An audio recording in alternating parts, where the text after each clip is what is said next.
one done as well. In the next few minutes, I will describe why love equals bad. I will explain this to you constructively, giving you proper reasons.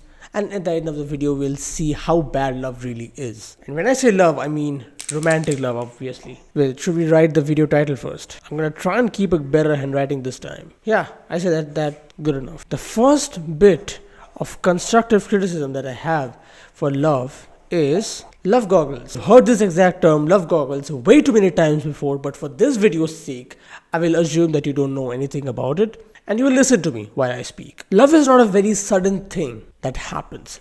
I just woke up in the morning and decided to love that person. No, it's more of a gradual experience. You first start finding that person attractive, and then after a bunch of days, maybe a bunch of months, you talk to them, you communicate with them, you get to know them more, and then you start liking them, right? From just simple attraction, it escalates to likingness. And from there, you decide to love that person or not. Keyword here would be, let me write it down because this is so important. Keyword here would be decide.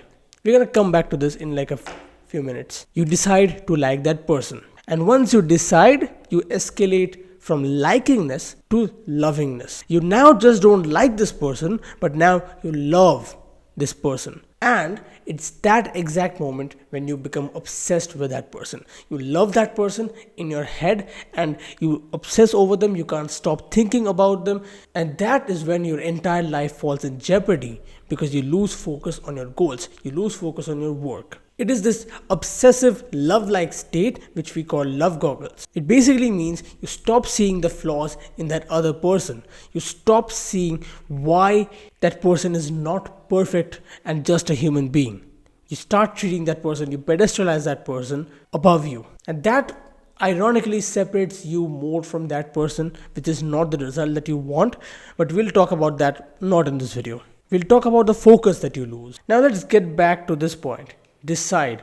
What does decide mean? Don't you just fall naturally in love? Yes, you kind of do, but you also decide. There is also a decision power. Standing at the crossroads, you can take two decisions. So let me just draw a little stickman guide. So this is like, imagine one person, maybe this is like you, standing at the crossroads. So there's like two paths in front of him. He can either choose to love. He can decide to love that person, or he can actually decide to not love that person. He can actually choose to not let his likingness escalate into love. And this is a choice that you make. Once you start liking that person, you start seeing these patterns inside yourself. That okay, maybe I like this person, but these days, all I keep thinking about is her. I am losing focus on my work, right? You get these thoughts, and that would mean you are standing at the crossroads. From here, you can either decide to either love that person even more, or you can decide to focus back on your life because right now is not the season for your love. But you are desperate because maybe that's the only girl who's paying some amount of attention to you. Should we start from the beginning? Like, let's be real, right? Or maybe that girl is just manipulating you because she wants you for either your money, status, or simply just attention. More on that in the next section. Over the past few years, I haven't really felt this yearning. I haven't felt love goggles. I haven't felt this obsession. Now, you may ask why. Have I given up on love? Short term, maybe, but long term, definitely not. Do I like it from behind now? Obviously, no. Then what's the reason? Every time I've started liking a person, I have definitely had feelings. Every time I start liking that person, I'm standing at the crossroads. Do I decide to love that person, escalate it, or do I just pop the balloon and take the decision to focus back on the work? And I've always taken the right decision of focusing back on the work because I'm not desperate anymore, like you. Maybe you should options max, maybe you should have more friends, or maybe you should put your work as a priority above women. That could help. Dude, I've seen this so many times firsthand and sometimes even as like the driver. Love goggles just ruin your life. Like straight up, man. I remember the last time I was in the state, 3 or 4 years ago. Everything started in the month of October.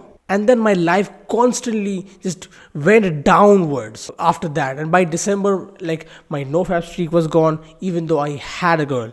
My health was at my worst. Mental health was at my worst. All my stats were cooked because I was sacrificing sleep not for work but to text her. This is what happens when you wear love goggles. You stop seeing the manipulation, you stop seeing the flaws in the other person. It distorts your view of reality and it steals your focus. Before harping on too much and getting super high cortisol about this, we'll move on to the second point, which is even more high cortisol. Manipulation. This is so interesting. This is so interesting. It is so interesting, in fact, that everybody knows about it. So it's pretty self-explanatory. The girl or the guy, they just want you for either your body or your wealth, your status, whatever. They just want to either show off you to others.